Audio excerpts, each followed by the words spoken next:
Hello, clever people, and welcome to my review for Captive State. So Captive State is a movie starring John Goodman, and it follows a young man who is living in a world where aliens have come onto Earth, and humans and aliens have kind of formed an agreement where they can share the Earth's resources, and it's kind of launched the world into utter chaos. And he works with an organization that is dedicated to kind of erasing digital information.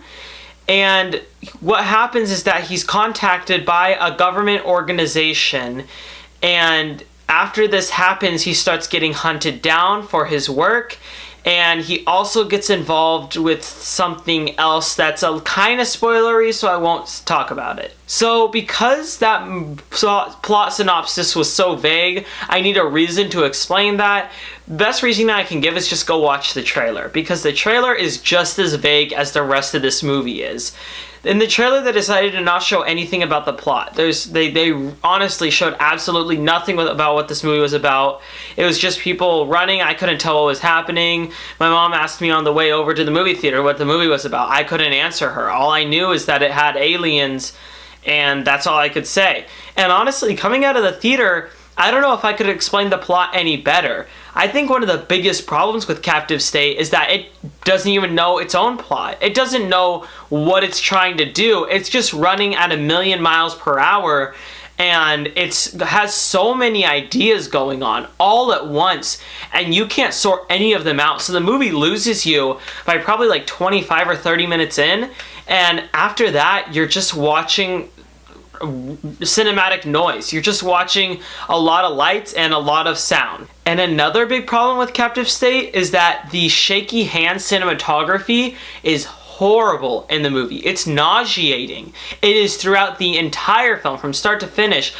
It's handheld, handheld, handheld. And I get the point that they're trying to give it a kind of gritty and realistic feel, but you don't have to have only handheld 24/7, and you don't have to make it so shaky that you can't tell what's going on. You can have gritty atmosphere and build it through cinematography, but through other things, through plot, through style, through performances.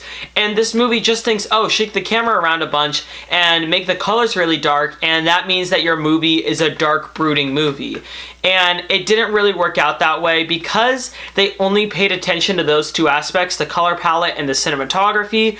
The rest of the movie doesn't fit with those two things. The rest of the movie is like this kind of weird action movie, and then the other two elements are supposed to be really dark, brooding, like thriller, and the two just don't meld well together, and it makes for a really confusing and off-putting movie. The best thing I can say about Captive State is that its world building is kind of cool. The alien creatures, even though they're really, really limited, for the small amount of time that they have on screen, it's pretty cool, and the whole world that they built, and the set design and everything, it is admittedly kind of cool, but besides that, this whole movie was just a complete mess. From start to finish, just an absolute total mess. You could not tell what was going on, and I was disappointed with it. I didn't go in expecting much. I just kind of wanted a dumb, fun action movie, and I couldn't even get that. I will give Captive State a 3.5 out of 10.